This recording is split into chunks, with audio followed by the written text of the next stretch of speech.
Welcome to careful consideration of our common concerns. I'm Dr. Ted Noel. Welcome to part 2 of our discussion of the economics now of narcotic addiction and the law of subsidy. Now, I'm going to be looking at a whole bunch of details here. I can't remember them all, so pardon me if I look away from the camera. In 1906, the Pure Food and Drug Act was passed and required accurate labels on what was in stuff. And that's really answering patent medicines. Then in 1914, they had the Harrison Narcotics Act regulating opioids. In 1924, the Heroin Act outlawed importation of opium. Prohibition, here we go. That's 1924. In 1925, the Narcotics Division banned all legal opioid sales, including opioids for pain relief after surgery. Remember, anesthesia started in 1844 with ether, so we did have anesthetics where we could do surgery, but it still hurts afterwards. That didn't change. And you have a narcotics division banning all legal opioid sales, and almost immediately you get a black market opens in Chinatown in New York City. So in 1937, you have Harry Anslinger, who is a crusader. He was the Narcotics Bureau Commissioner, declared that when penalties are high, quote, your narcotic violations drop off to nothing, end quote. Well, his efforts were so successful that by 1948, Corsican Mafiosi took over the market in New York, and they used Turkish opium. Remember, opium started in Turkey, refined in Marseille, France. Here we go. The Iron Law of Prohibition is working. Now, there's another aspect of the Iron Law as we look at things. The key here is that when enforcement becomes more strict, the cost of smuggling gets reduced by concentrating your product. With alcohol, you go to hard liquor instead of beer. With opioids, you have refined heroin. And remember, refined heroin is twice as strong as morphine. That means you can smuggle it in half the space. And of course, now we see fentanyl, which is 100 times as potent, and you can smuggle it in, dare I say, 1/100th the space. So let's suppose I had something that was the size of my coffee cup,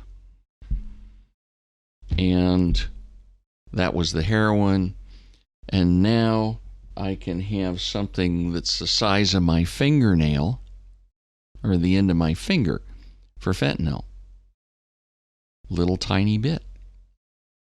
And of course, if it's small, I can bring it in a whole bunch of different ways. And the expression would be, I'm saturating the field. I'm saturating the zone is the football term. I run it through 15 different routes, and if the cops catch 12, well, 3 routes still did the job. And my cost as the provider is almost nothing. You say you get it through, you're going to get a nice reward. So I leave it to you to figure it out. How do you get it through the border? And the 3 guys who do get their great reward, and that's more than enough drug to get through for me to make a lot of money because I didn't spend very much to make it. Remember, it costs the same as aspirin. We flood the zone. In 1970, the Controlled Substances Act became law, and you have enforcement falls to the Bureau of Narcotics and Dangerous Drugs, and that becomes the DEA in 1973, and this is where Nixon gets his war on drugs underway. And it was as racist as before. Remember, motivations were moralism and racism. To quote Nixon, you see homosexuality, dope, immorality in general, these are the enemies of strong societies. That's why the communists and left-wingers are pushing it. They're trying to destroy us. And he also said, it's a funny thing. Every one of the bastards that are out for legalizing marijuana is Jewish. End quote. Oh, yeah. Nixon was very much a racist, just like LBJ and many others that we know about. Now, every time Prohibition was strengthened, you have a brief, and I emphasize the word brief, period of reduced drug sales, and then they pick back up. When Golden Triangle opium was attacked in its fields, distributors find new sources in Pakistan and Afghanistan. Remember, Afghanistan has huge opium production. Not much we can do about it. When you destroy Colombian cocaine, other areas fill in the gap, and it is a hopeless case of whack-a-mole. It just isn't going to happen. It's like trying to stamp out Muslim extremism. You knock out ISIS, then you get Al-Qaeda in the Arabian Peninsula, you get various Al-Shabaab and whatever else down in Africa, and it pops up and it keeps running. You can't get rid of it. It's going to stay there. Now, in 1973, the DEA had a budget of $75 million. In 2014, it was $2 billion. That's a 26 times increase. Why did that happen? Because we're enforcing laws instead of recognizing that these are drugs that people will use in a very responsible way as they are legal. Remember, after Prohibition, you had a big party, then people went back to their normal beer and wine and some alcohol, and now what do we see people drinking an awful lot of? Light beer. Very mild buzz, a little bit of alcohol, and they're quite responsible with most of it. Now let's look at the period between 2004 and 2013. The number of opioid users quadrupled during that period. Iron Law of Prohibition. Emergency department visits related to non-medical use of opioids doubled. What creates the opioids? And we've talked about it. Remember, nobody who's hooked on opioids wants to die. Nobody. They just want to not go through withdrawal. So what do? We talked about short-term medical and people tapering off, like my shoulder. But the people who are addicted, they have to get a dose. And the problem you've got is that people have to be able to get it to avoid that withdrawal, the abstinence syndrome, we call it. And ultimately, what they do is they go to great lengths. They may steal, but you've got drug pushers who are selling them an expensive product. And the competition between drug pushers goes with two things. First, remember, if we're going to flood the zone and get drugs in, it's real easy to bring in the hyper-potent stuff because it comes in. Remember, a fingertip amount is as strong as a coffee cup amount. So we now start with the harder-hitting drugs. And we mix them. And the guy on the left street corner will have a certain mix. The guy on the right street corner is going to have a different mix. And he's going to say, I got better stuff. Come over and get mine. Well, the problem is when you take a hit, particularly if you take it IV, it's all or nothing. You have no idea of, oh, I've had enough. I'm not going to have another drink. Or, ooh, that was nice. I had a good chew of the opium poppy and, the sap. I got enough. It's a good hit. I can put it down, or I can smoke it and put it down. None of that stuff. It's you got the whole slug. And guess what? A lot of the time, it's more potent than you are used to. And what are the side effects? The key one is you stop breathing. Last time I checked, breathing was kind of important for life. So what you've got to do is to actually keep on breathing. No options, but you got an overdose. You died from unknown potency. It had nothing to do with anything else. You didn't know what you were getting. That's the key. And why did you not know what you were getting? Because it was illegal. The enforcement led to Prince getting oxycodone pills that actually had fentanyl in them. They led to Eric Chase Bolling getting an accidental overdose. All of those 70,000 ODs are accidental, and every one of them is a direct result of prohibition. You heard me right. Every one of them is a direct result of prohibition. This is the law of subsidy in action. We've talked about it. Anytime there is an intoxicant that people want, you're going to get a black market, you're going to get crime, you're going to get bad things happening, and there's no way around it.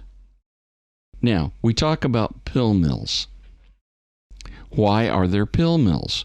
Well, think about it. You have some bad doctors. Yes, I'm a doctor. Yes, there are bad doctors. There will always be bad doctors. They look and they say, oh, I figure out how I can make money. Well, no, I can't run my own pharmacy. They won't let me do that. But what I can do is work a deal with the neighborhood pharmacy, and you guys come in, I'll write a prescription, and I get a kickback from them, so I get a share of the take. I am not using pills for medical purposes. I'm using them for non-medical purposes. Why is there a profit in this? Remember, those pills are aspirin. That's all they cost to produce. The reason there's a big profit in it is that it's illegal. It's the Iron Law of Prohibition. By prohibiting the drug, you create the profit that creates the crime. The natural cost of those drugs is pennies. Portugal says, remember, for $4 a day, count them, $4 a day, we can build a clinic, we can staff it, we can get all of the drugs, and we can maintain addicts without the side effects of crime. $4 a day. That's not going to pay for a pill mill. It's not going to pay for any of those pharmacies that dispense millions of pills. That is an illegal action done for illegal purposes because the law exists. And now I'm not excusing people for doing illegal things, but if the drugs were legal, there would be no pill mills. There would be no pharmacies dispensing millions of opioids a day.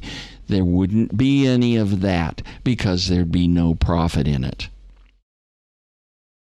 The drug companies aren't the answer there. They're not the ones doing it. They get an order for this amount of drug, we send the drug out. We didn't prescribe it. I mean, restricting opioid prescriptions is the wrong answer. It's just more of the same that's caused the problem. So we've got to get rid of it. Now let's go for another choice. Let's look at other things. In economics, we have something called rent seeking. And basically what it says is, I'm looking for a personal financial benefit. And a rent seeker, the term comes from somebody who has built an apartment building, basically, and he is seeking people to rent it from him. I own it. Its presence is a way of creating a rent. And so there are other rent seekers.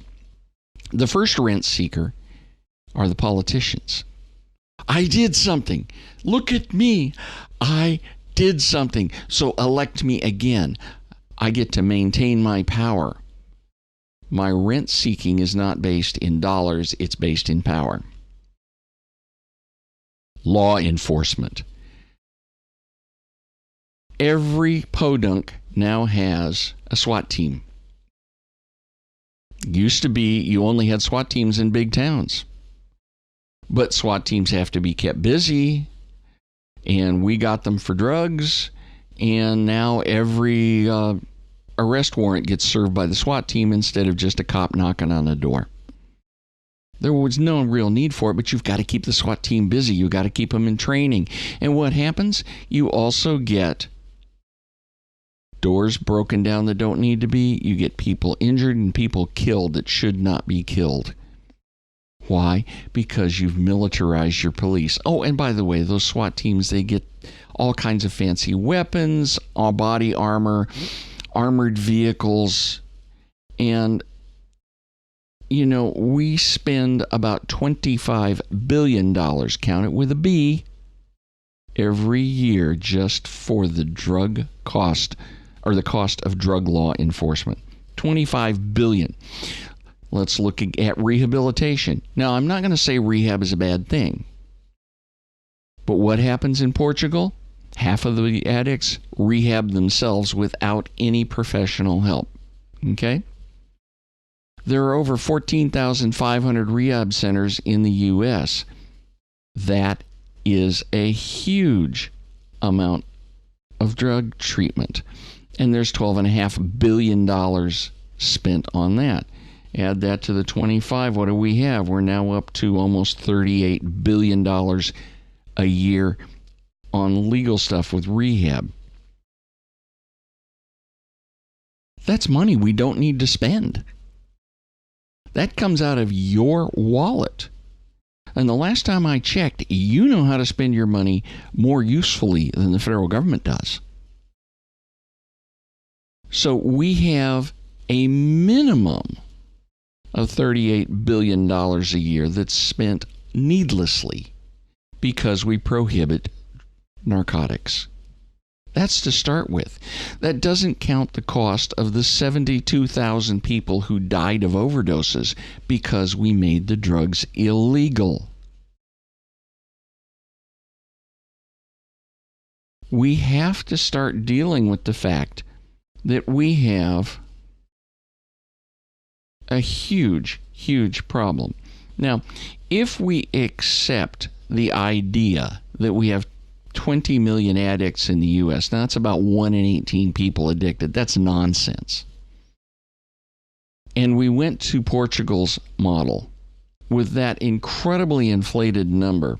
It would cost us $29 billion to maintain every one of them in a Portugal model. That's about $9 billion a year less than our current approach. And it doesn't dump tax money into thousands of rehab centers. It doesn't dump extra tax money into militarized police. It doesn't create the extra deaths from militarized police. And it gets rid of the 72,000 deaths from opioids because we took all of the profit out of opioids. So now, did the federal government send El Chapo a check for $12 billion? Yes. It just didn't write it from a bank as a single deposit to El Chapo's account. What it did was it did it indirectly. And this is one of the things we're going to see as we continue through the law of subsidy. We will continue to see various apparently good ideas that cause huge problems. We will see rent seekers everywhere hiding behind one method or another in order to get subsidies. It's gonna be evil. And ultimately, subsidies are destroying America. We have to learn that the law of subsidy is the killer. It is the one thing that we have to recognize. We cannot repeal it. But if we can start finding subsidies and repealing subsidies, our country will be much better off and much more free.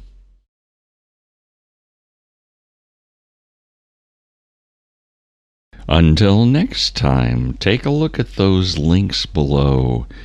Join me on MeWe or on Parlay, the new non-censoring, non-tracking versions of Facebook and Twitter. But if you must use the old left-wing censoring versions, we're still on Facebook and at VidZet on Twitter. The message is what matters. I'm Dr. Ted Noel. Thanks for watching.